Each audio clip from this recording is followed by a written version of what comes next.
This is the voice of Ishi, a California Native American, the last known speaker of the Yahi language.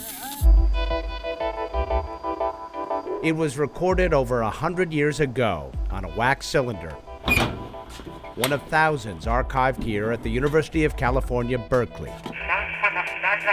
The collection includes more than 100 hours of audio, documenting 78 different indigenous California languages, even some that are no longer spoken.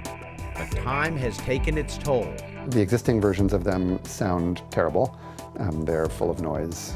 You can make out that there's sound. You often can't actually tell what the sound is.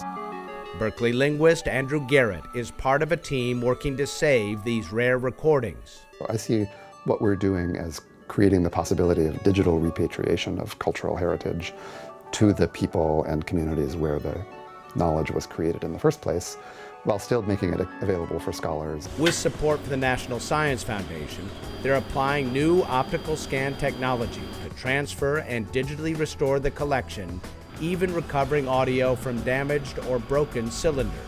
The scanning technique was developed more than a decade ago by a team at Lawrence Berkeley National Laboratory, led by physicist Carl Haber. I thought that we might be able to essentially read the sound recordings using optical or techniques based on light, so we wouldn't have to touch the material. It's a tough job, made harder in that they are literally moldy. Project specialist Olivia Dill can see it on her computer screen. That's places where we think mold has eaten away and pulled out wax and caused these deep depressions into the surface. Consider this wax cylinder recording made in 1907 of a Yurok Indian named Domingo.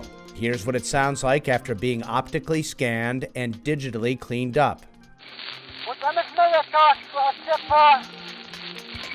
I mean, of course, you can't understand it if you don't know Yurok, but you can actually understand it.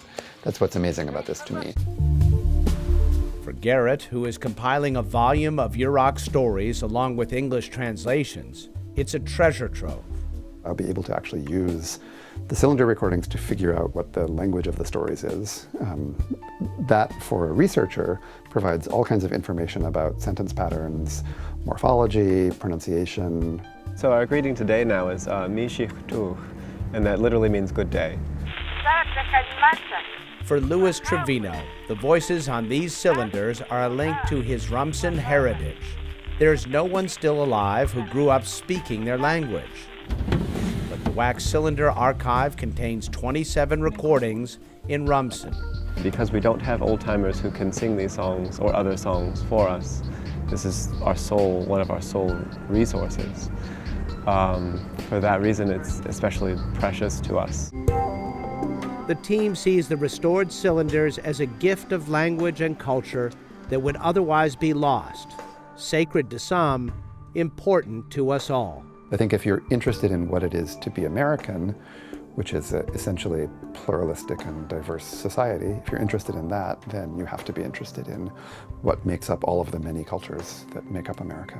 Putting technology to work to revitalize Native American voices from the past, that's worth pursuing with laser-like focus. For Science Nation, I'm Miles O'Brien.